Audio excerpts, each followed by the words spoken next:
Hey there, fellow classic comic collectors. As always, I'm Scott Harris King, and today I'm back, as promised, with part 2 of my 1100 subscriber Ask Me Anything, where I'm answering all the questions that you posed me for my 1100 subscriber giveaway. So if you missed part 1, I'll have the link down below.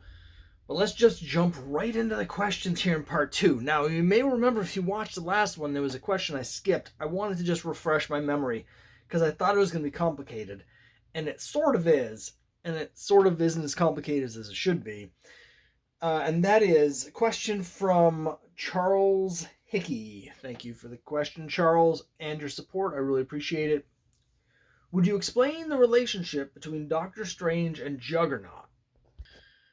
Now, back in the original Doctor Strange series, these two did face off in Doctor Strange. I think it was 183, maybe. It was right at the end of the series, right before, it might even be the last issue, I'm not sure. It was right when that series ended. You would think they would interact a lot more than they have, because the relationship is basically, Doctor Strange has all these magic spells that he does. He's calling on these different godlike beings. He's got the Eye of Agamotto, which is powered by Agamotto. But one of them, of course, that he uses all the time is the Crimson Bands of Sidorak, or Sidorak. I'm not sure how it's supposed to be pronounced. I'm going to say Sidorak. Okay, so the Crimson Bands of Sidorak are a spell that he uses that has these energy things come out, kind of like Green Lantern, and they wrap around someone, and so that they're like caught, like giant magic handcuffs, right? Well, Sidorak is also the entity that gives Juggernaut his power. Now, Juggernaut gained his powers when he came into contact with a gem. I forget exactly what it's called, the Crystal of Sidorak or like ruby or something, is like a big gemstone. That's where he gets his powers. So he gets his powers from the same creature, entity, like whatever. And so again, you would think there would be a lot of like sort of interaction here, but there really isn't. I wanted to do some research because I kind of stopped reading comics Marvel in the early 2000s. I wasn't aware of any real interaction between the two other than that one issue of Doctor Strange. And I did have like 25 plus years straight of Doctor Strange. It's the only time I can remember them really meeting. Now, apparently there's been all sorts of nonsense with Juggernaut and Sidorak and all this stuff in the last like 15 years, and it's too complicated for me to get into. But most of it's kind of irrelevant. Most of it has to do with Juggernaut. It's not really about the relationship between the two. Doctor Strange, as far as I know, continues to use the spell. And even though he's calling on the powers of a creature that is also giving all this evil power, for whatever reason, it's not like black magic. I don't really understand that aspect, because there's a whole storyline in Doctor Strange where he's forced to use black magic instead of his white magic, because his white magic doesn't work anymore. But given the nature of Sidorak, I would have expected, but no. So, that's basically it. Again, I feel like it should be more of a connection between the two, but they haven't really had that. But thank you so much for the question. And people that maybe are more up to date on the current stuff, feel free to leave comments down below and explain all the nonsense. I read a whole bunch about Colossus becoming the new Juggernaut and all this crap, and it just made my head swim. So, whatever. All right. Next question. Far Out Junk. Thank you for the question. Thank you for your support. Far Out Junk says, you may have already answered this, but who are some other public domain characters you'd like to see tie in with your current adventures? I have talked about this before, but I'm happy to do it again. I mean, the big one, I was just talking about this, I think, in a recent live stream or something. The big one coming up is Nancy Drew. Now, Nancy Drew's not in the public domain yet, but will be entering the public domain on January 1st, 2026. So right now we're only about 15 months away from Nancy Drew becoming public domain. Of course, my series, The Crime Busters, is student detectives solving supernatural mysteries. Is very much an ode to teen detective stories like Nancy Drew. Nancy Drew is kind of the OG here in the U.S. So like, I really want to use Nancy Drew. I want to do a story where she teams up with Trixie, my character. I'm hoping to do that. I mean, there's a lot of other Golden Age stuff. I'm really wanting to do a third issue of Cthulhu versus Uncle Sam. I've got it all plotted out. I've had it plotted out now for a couple years, ever since I finished the last issue. There's logistical issues around making it, which I haven't quite surmounted yet. But we'll definitely be seeing more public domain characters, some of which I used actually in Geek Love. War Nurse is a character that I really want to use in Cthulhu versus Uncle Sam. And there's some other kind of obscure, even more obscure than War Nurse, like Golden Age characters, more like detective types. There's some more detectives that I want to use in the Crime Busters. I'm trying to figure out a good way to get Ken Shannon in there. I already had a cameo from Star Flag, Undercover Girl, and from John Force, who in my universe, John Force and Captain Battle are the same person. It's just like it's sort of like a Nick Fury thing, where during the war he was Captain Battle, and then after the war he became a secret agent and went by his real name, John Force. But I only use them for a brief cameo, definitely setting them up to do more, so I'll be bringing them back. There's a lot of characters. One really tricky one that I want to use and I might use, but is very dicey, is Yukon Cornelius and the Bumble from the Rudolph Claymation special. And the deal with that was, at the time, in order to secure the copyright on something, you had to just have a copyright notice on it, which they have. But if you watch that, or at least the original one, they screwed up the copyright notice because they put the wrong year. Because they put it in Roman numerals, and it's supposed to say like 1964, but it doesn't. I forget what it actually says, but it's totally wrong. It says like 1064 or something.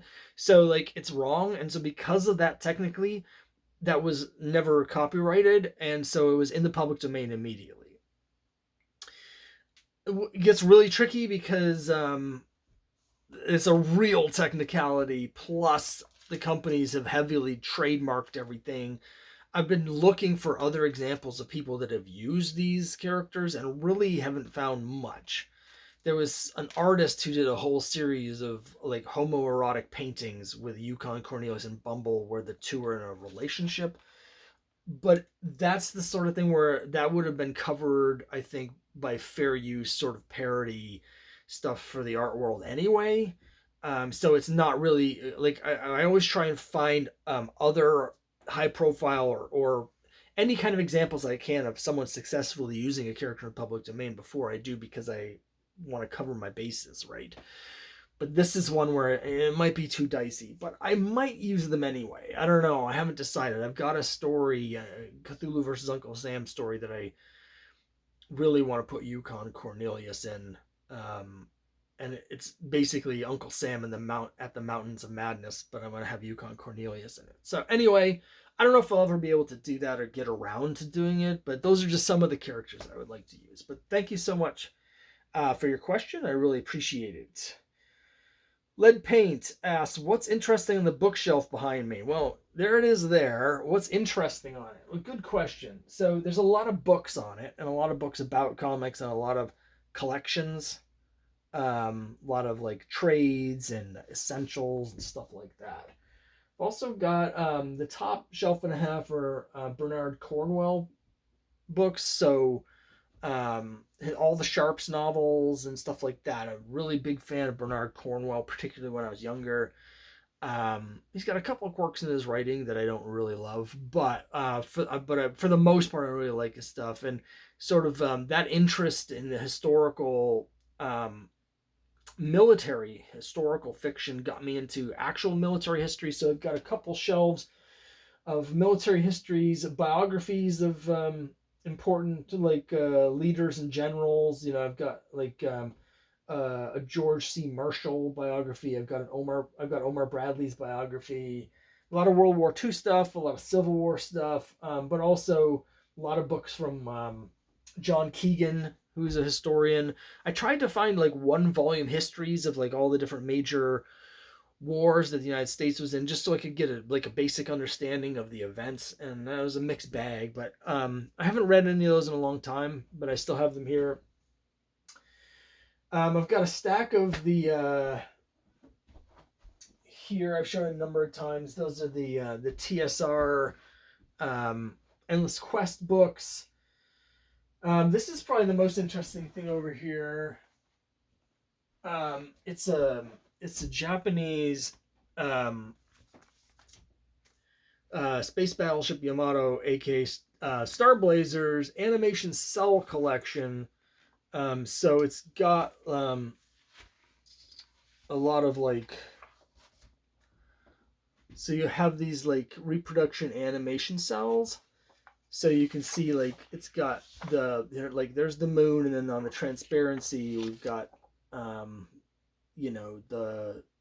Yamato, and there's a whole book of these, and I'm trying to remember when this was made. Let's see.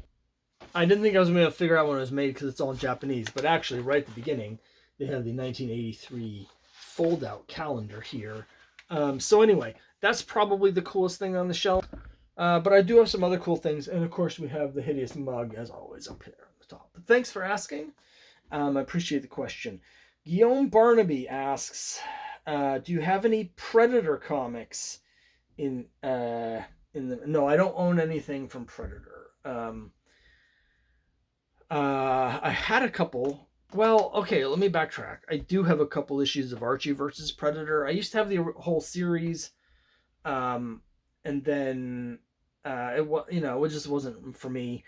A previous giveaway, I gave someone a bunch of those, but I think I might have picked up another one since then. So I'm not really sure. I might still have a Predator versus Archie. Way back in the day, I had a Predator #1, with the red cover and the Predator, whatever. But that was I haven't had that in like 30 years. So, I was a fan of the movie when I was a kid. So that Predator came out when I was 14. I saw Predator 2 in the theater. I just turned 17, or I think, when it came out. So I saw that in the theater. Might have been like the first R-rated movie that I saw, like without a chaperone. But like, I enjoy the movies fine, but I'm not a big Predator guy, and I don't really collect the comics. So I don't think I have any right now, unless I have one or two of those Archie ones. But thanks for the question. I always say that like there's no wrong way to collect comics. So if you're into Predator comics, that's great. And it's great that they have those for you. So thank you very much. Groove Dude, thank you, Groove Dude, for watching and for your question. What's your favorite era of comics? It's the Bronze Age is my favorite era of comics. I love the Bronze Age stuff, particularly the early, like, there's that sort of nebulous period at the end of the 70s where it's starting to drift into the Copper Age, and frankly, there's not a lot of very good comics being put out at that time, in my opinion. Like 79, like 80, like that era. There's a few highlights, of course, as there always are, but it really felt like everyone was on autopilot, and it's not great across the board. But the beginning of the Bronze Age, different story. I always say the Bronze Age started a little earlier at DC because they had to mix things up because of the challenge from Marvel. So we start to really see a change in DC when Carmen Infantino takes over designing all the covers, and all of a sudden they look a lot more dynamic and modern. The design of the covers changes. So like 67, 68 DC, and then they start putting out all these crazy new characters and showcase in different places, most of which were total flops. But by the time you get to 69, 70, Marvel's like starting to put out this whole bunch of stuff, and then you have the big explosion. DC's doing all the horror books. You still have all the romance stuff coming out, but then when they change the comics code, at the end of 71, uh, allowing all the horror elements and the more violent stuff. You get this wave of anti-heroes, and you get this huge wave of creativity where we have all these incredible new characters, you know, like Ghost Rider and Jonah Hex and Unknown Soldier is a favorite of mine, and like Punisher and Wolverine, like all these anti-hero characters. I'm not a big fan of all of them. I'm not a big fan of Punisher, Wolverine, but the original stuff, you know, you get like Iron Fist and um, just a huge explosion of new titles and stuff. And I love the design of the covers, like the 25-cent DC, the first one with the oversized issues from like 70, late 71 and into 72. Absolutely love the way all of those look. And I love Marvel at the same time with the frame covers for the 20-cent era. I mean, that's it as far as I'm concerned. We have the DC big 48, a big 52 page, 25 page giants coming out at the same time as the Marvel frame book. That's the best, both in terms of the design and just the creativity and the content, and it's just the best. So, I mean, I was born in 73, so it is a little bit before my time. I started collecting in 84, so I missed all of it originally, but that's my favorite, no question. But thanks for asking. Let's see. Bradford Dillman asks, what's your favorite Archie comic you feel is most underrated? Well, I have almost a complete run of Life with Archie, the original Life with Archie series, not the Married Life, which I also have a complete run of. You know, the one from 10 years ago where it's Archie, the Archie gang as adults. Not that one. The original Life with Archie started in 1958, ran until 1991. It's like 286 issues. And that has all of these sort of long form, more serious, dramatic stories with the Archie gang, and some of those are great. I really love reading the stories with the Archie gang and the Archie characters that have more serious plot lines. It shows the versatility of the characters.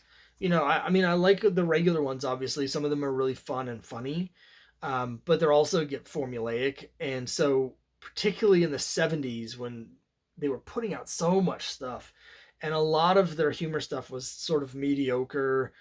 The humor was watered down and stuff. And then at the same time, you're getting some absolutely crazy stories. Like, you know, they had their version of Towering Inferno in one issue, and stuff like that. And like Riverdale's destroyed by a tornado in one issue. And that's a great series. I need to finish that run. I have most of the hard ones at this point. I think I'm still missing the Elvis cover. I think that's the only one that I'm missing that's really very expensive. But I have most of the run at this point, so I really just need to buckle down and finish it. And when I do, I'll definitely be doing a whole series of complete runs madness videos showing off the entire run, because that's a run that most people haven't put together, but has some great stuff in it, including the first comics appearance of Godzilla, which is strange, but it's in there. But that would be my choice. I love that series. But thank you for the question. Roscoe asked, do you use an app? I was recently in another city and visited a shop. I didn't have any lists on me, so I was reluctant to buy anything. I downloaded CLZ, hated it. My Collection, hated it. Do you use anything? Now, I have a program on my computer that I used to have a complete catalog of my stuff, and it, with the amount of stuff I was selling and the amount of stuff I was buying and the stuff I was giving away, it got to be too much work to keep everything updated, and I gave up on it. I do have a checklist, but basically what I did is I made a checklist of everything I'm looking for, and I put it in a Google Docs. It's just an old school checklist. And I'm assuming you can do this on an Apple, on an iPhone, but I have an Android, so it's already Google. It's got Google Drive on it. So I have just a shortcut on my screen where I can just hit the button and my checklist pops up. I do have an issue where I regularly forget to update the checklist after I bought something, and I end up with doubles or triples of some stuff. But that's basically how I've been doing it for years, is I just have an old school checklist that I keep on my phone. on Google Drive and the Google Docs, and that's worked for me because I really don't want to download an app. I don't want to keep a track of everything I have. I just want a list of what I'm still missing. So hopefully that helps. Mr. Collect asks, what was your first comic? I've talked about this before. It's a little bit of a nebulous question because there's a lot of stuff where I was reading like collections of comic strips. I was really into comic strips and comic strip collections. I had the Atari mini comics and stuff like that. And at some point I read some Archies, but I don't know. This is like the digests from the grocery store. But I do have a clear memory of getting the first actual comic books that I bought and read. And those are, it was Black Hawk 269. And I'm pretty sure I got 269 and 270 at the same time because I remember going home and writing a checklist. Didn't occur to me you could get the back issues, but I started my checklist with 269 and I wrote a checklist from 269 to 300 and crossed off 269, 270. Like I was, as soon as I bought them, I immediately became a comic collector. Like literally, by the time I got home from the convenience store where we got them, I was a comic collector. Now, I never actually saw any more issues of Black Hawk. I have them now, but I never saw, 273 was the last issue. So I missed 3 issues of Black Hawk and then it ended, and I had no idea what happened to them. I just completely missed them. But it wasn't long after that I started buying other stuff. Thor 351, Warlord number 90 were the next comics that I got. And then I was buying a lot of all sorts of stuff, Conan and stuff like that, Star Wars. But Black Hawk was my first comic. Tartan Phantom asks, since you are such an Avengers fan, who do you consider the absolute worst / weakest member of all time? Weakest in terms of being a link in the team chain, not necessarily in terms of physical strength. I'm going to limit this to my collecting. So I have the run up through 503 or whatever it was when Bendis destroyed the team and Marvel just crapped all over everything that ever happened in Avengers. I know that since then, when the movies came out and Avengers became so popular, Marvel decided to cash in on this by making literally every character in the Marvel Universe into an Avenger. So, like, being a member of the Avengers doesn't mean anything anymore at all. And I don't know who any of this, like, I don't know who these people are. I literally don't even know who some of these characters are. I'm in an Avengers group online. Someone will post a picture of some team of Avengers, and I'll be like, I don't know who any of those characters are. So I'm going to ignore all of that. I'm just going to look at the original ones. The weakest member of all time in terms of being a link in the team chain, for me, I mean, there's several really crappy ones, but it's got to be Mantis. I mean, I can't stand Mantis. The biggest Mary Sue in the history of comics, this pet character from Englehart, but she's super irritating right from her first appearance, talking in the third person. And then the issue where in 114 where she actually meets the Avengers, she defeats all of the Avengers single-handedly using Kung Fu. Like, she somehow uses a nerve pinch on Thor that takes Thor down. And it's one of the stupidest things I've ever seen. But it's like, it's one of those scenes where in order to show how cool the new character is, you have them like trash the old characters. So you're like, oh wow, look how powerful she is. And then she's just so obnoxious through the whole thing.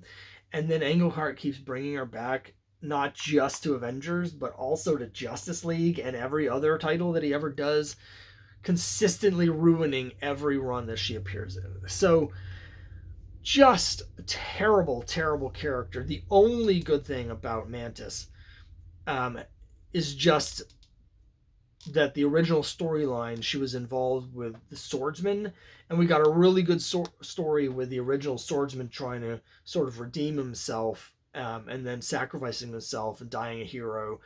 That was great, but she was just tangential to that, right? It could have been any character, but unfortunately it was Mantis. So horrible, horrible character. Okay, Vintage Bookshelves asks, what is your oldest comic? And I think it's probably Boy Comics #3, which my wife bought for me. I've shown it off a number of times. I have a complete run of Boy Comics, which stars one of my favorite characters, Crime Busters. And issue 3 is covered in spring 1942. It hit the stands, I think, in December of 41. Hold on. It might have been a little after that. Now I'm second guessing myself. It might have been February of 42 when it hit the stands. But anyway, it's covered in spring of 42. And I think that's my oldest comic. Yeah, I've got an issue of like forget what it's called. I don't know if it's True Comics or something like that, Real War Heroes or something. It's from relatively early in World War II, but I think that's from the end of 42. So I think that Boy Comics 3 and probably 4 and 5 all predate that. So pretty sure that's my oldest comic. Thank you for your question and your support. Imperious Flex asks, do you have a goal when it comes to your collection?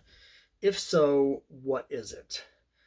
I mean, I have a number of like collecting goals, but most of them are just sort of things to do. I love the hunt for comics. I love buying interesting comics. Sometimes I even enjoy reading comics. And so I have all of these different like things I'm collecting. Like right now, I'm trying to put together a complete run of the Spire Christian comics. I'm trying to do a complete run of the Atlas comics from the 70s. I've got some series I've been working on for a long time, but kind of half-heartedly. Like RG at Riverdale High. I've got about half of that run out of dollar bins, stuff like that. So things to sort of, and it would be cool to put them together, but there's really none of that it's not that important. I mean, the main goal that I have is actually making comics these days. And the comic collecting is just sort of like, if I see something, get it. I mean, I have other goals, like actually to get rid of some of the stuff. And as I'm just keep getting in more and more things, and I keep thinking I need to, pare things down. But it's hard. I don't have like an overarching like major like this is the goal for the collection. It's more just sort of like make comics that I like, and get cool comics. I love talking about comics, and so it's always fun to go to stores and stuff. So but I don't know. I don't feel like I really answered this one very well. But I had all of these really big goals, of course, a long time ago when I started collecting, and I hit almost all of them. The only one that I really kind of came up short on was when I was the third time I was working on my Thor collection. I came pretty close to finishing that run, and I was offered a Journey into Mystery 83 in a very reasonable price. It was $1,000. So this is a while ago, but not that long ago. It was in 2012, so it was just 12 years ago. It was low grade, but it had beautiful color, so presented very nicely. But I was just about to buy a house, and so I've been saving up to buy this house, and I didn't really know what the costs were going to be to get the house, and I was right in the process of trying to get the loan and stuff, and so the timing was just wrong. If it had been 6 months earlier or 6 months later, I would have bought it. And eventually what happened was I got down to just 4 issues left. But by the time I had everything settled, that book had taken off. And I was like, it would have been like $2,500 for the same super low grade copy. And I couldn't really justify it because I had to sit down and just think like, is it worth $2,500 for me to get this? And the answer was no. And so I sold my Thor collection. But everything else, just about done, that I really wanted to do when I was younger. And now it's like, yeah, I'm trying to get Archie 50 and up. And I'm not missing that many for that. But it's not like a pressing need. It's more like if I see something that fits, I'll get it. But I don't really have that same like need to get those, so it's hard to say how much of a goal it really is. So I feel like I didn't answer this very well. Robin uh, G1J asks, what is your dream comic to own? There's a few like big grails that I would have to be super rich to own, because if I were to somehow get them now, I would have to sell them because they're worth too much money. Um, and I just would feel weird about owning them. The big ones for me, is All Star number 8. Longtime viewers will know that for a long time I've been doing a trading challenge where I've been trying to trade up for that. At some point, I'm going to have an update on that. I talked about before. I think I might be stopping that. Couple other really big books that I would love to have is More Fun Comics 73, which is the first appearance of Green Arrow. I'm a big Green Arrow fan. It's also the first appearance of Aquaman, who I don't really care about. Flash Comics 86, the first Black Canary, is the big one. Adventure Comics 40, which is technically not the first appearance of Sandman, but it's his second appearance just because of a scheduling timing quirk, but has an amazing cover by him and is very hard to find. I would love that. But the real answer is Captain America Comics 1. Captain America Comics number 1, that's the one book that I would rather have than anything else. But again, it's so expensive that I would have to like win the lottery, and a bigger lottery. Like $1 million lottery would still not be enough for me to feel comfortable owning a Captain America Comics 1. I would need a $10 million lottery, and then I might be like, okay, I guess I have enough money I could spend some on that. But it's just too big for me. But that would be my dream comic. Comic Book Quest 84 asks, what is your favorite non-Star Wars 80s movie? That's a really hard question. I grew up in the 80s. There's a lot of movies that I have a lot of nostalgia from the 80s. And there's a lot of really good movies from the 80s. But it's really hard to pick a favorite. I will say that there's some things that I'm supposed to be nostalgic for that I'm actually not. I saw Back to the Future in the theater and I loved it, and I really liked that movie, but I don't actually feel like a huge amount of like, I don't know, nostalgia for it. I didn't really care for the sequels. Ghostbusters is a franchise where, it seems like everybody my age just absolutely loves Ghostbusters and has like a whole thing about how much they love Ghostbusters. And I enjoyed it again at the time. It came out when I was 11. I should be the perfect age for that. But even though I liked it, I don't really care about that. Movies that I'm more sort of nostalgic for are like, the Indiana Jones movies, Gremlins and Goonies and stuff like that. I loved Highlander at the time, but it's got some issues. And the sequels were unbelievably bad. I guess I would say like my favorite movie from the 80s, if I really had to pick one, which I guess I do, is probably Blade Runner, and not the original, the director's cut. It's a little bit of a cheat. They put out 5 different versions of Blade Runner since it came out, but the director's cut, it removes the voiceover, and it's got a couple other things that they tweaked, and so that's probably my favorite. Yeah, but it's a little hard to say. Favorite movies is interesting because I feel like the answer is different depending on just what mood I'm in. But let's go with Blade Runner. I will say Blade Runner 2049 was really good. I loved, like, they caught so much of the original. It was excellent. But strangely, the thing that really dragged that one down, and I don't want to spoil it, but when they connected it to the original, with certain characters that showed up, that's when I think it lost me. It just wasn't like, that was the worst part, actually. Strange.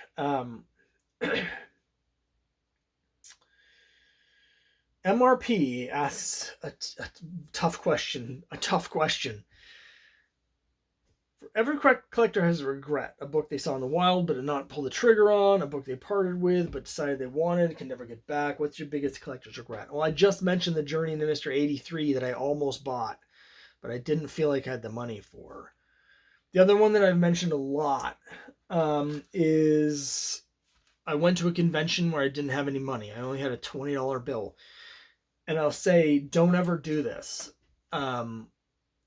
It's like going to a casino and sitting down at a poker table when you don't have enough to buy in for the max, right? A lot of the poker tables, I haven't been in a long time, but you'll go there and they'll be like, like you'll go to a small stakes table and it'll be like the cap is $300. Don't buy in for 50 because you're gonna get steamrolled by the people that have the 300, right? It's the same at a comic show. Don't go with 20. Don't go with like no money. So what I did was I really wanted to go to the show, but I only had $20. So I brought some stuff to trade, and I was a high schooler, so my brain hadn't finished developing. I didn't have the impulse control. You know how hard it is for a collector. You get that in your head. You've got to have that thing. And there was something there that I had to have, even though it was not important and not that cool and didn't really matter, except it was on my checklist.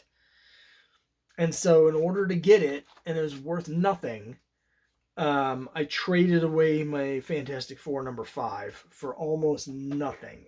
That continues to make me a little bit bitter, because that the dealer definitely is one of these things where he was ripping off a kid. And I remember a couple instances of that happening to me when I was in grade school and high school at conventions, but that's the one that really kind of sticks in my craw. I mean, it's not it could be worse. The $20 I didn't have when I traded that away, because I had already spent it on a really nice copy of Marvel Spotlight #5, the first appearance of Ghost Rider. And I did sell that later for $1,600. So it's not like I came away from that convention with nothing. But obviously the Fantastic Four 5 would have been worth even significantly more. The only other sort of thing about it is that I'm not really a big Doctor Doom fan. I like Doctor Doom, but I think he's sort of overblown in fandom. And the fact is, I would never still have that now. I never would have had it long enough for it to be worth money. I definitely would have traded that away within the next couple years, either way. So like, it's not like I would have it now and it'd be worth $9,000. That's just not the case. I would have traded it the next year for something else on my checklist, but I did get hosed, and so that's one where I'm like, those are the ones that really come to mind. Like, I really wish I'd been able to get that Journey into Mystery 83, because that's a book that I've always wanted, but once it got away, it just got too far away. Those. Oh, there was one other one. The show that I met Stan Lee at in 1989, when I was 16. I went to get him to sign some stuff, and there was someone at the show that had an incomplete Captain America #3, Captain America Comics #3. Now that has the first Stan Lee story, and it's a text story. It also has an Alex Schomburg Red Skull cover that is absolutely amazing. It's like a classic cover. And this one was missing, and I'm going back almost 40 years here, but my memory was missing the centerfold. And it was $100, which I don't think I had, but it wasn't like completely out of the question. I might have been able to swing some kind of trade and cash for it. I don't know. But, and then I could have had Stan Lee sign it. But at the time, I was just like, well, it's incomplete. I don't know. So that's one where now, there's another show back in the day that had a Captain America 78, which I've always wanted. And it was $150 at the time, and now it'd probably be like $2,500 or $3,500 in that condition. But I didn't have the money for it. I've always wanted that one. That got away from me. But I guess those are the ones I would answer. Thank you for the question, MRP. Finally, D. Calban asks, what is the strangest comic in your collection? Well, I've got a lot of strange comics. It's kind of becoming more and more my focus is just buying the weirder things, you know. I mean, I've got a issue of Tom Landry and the Dallas Cowboys right here. But that is actually close to my weirdest because it's part of my collection of Christian comics. And I would say that a lot of my weirdest comics are the Christian comics. In particular, even weirder than the Spires, that's one of the Spire Christian comics, of course, are the Jack Chick Crusaders issues that I have are unbelievable. But I would say probably I've got this super weird 90s like indie underground Christian comic called Tales of Wonder. So I've shown here a couple times. I have issues 2 and 3, or 1 and 3. And they're absolutely berserk because they're like a retelling of the Bible stories from the Bible, but they're like laid out as though it's like a Silver Age Marvel, Jack Kirby, you know, everything. But the actual artwork is like 90s image over the top, like with just some crazy over the top artwork, and like the whole 9 yards, giving it this like Silver Age feel with like fake ads like they would have back in the 60s, like parodies of those, but with like a Jesus slant to them. Those are just crazy. I've managed to find 2 of them in the wild, but I'm still missing 1 of the 3 issues of that series, and hopefully I'll find it at some point. But I think Tales of Wonder is probably the strangest comic in my collection. Again, I have a lot of strange comics. And I've got Street Poet Ray #1, so that's pretty weird. Some of the more weirder mainstream things like that, or like whatever. But yeah, these Christian comics, some of them are very strange. But that's it. Thank you all so much for your support, for all the subscribes and likes and your questions. Let me know what you think down below in the comments, and I'll see you next time.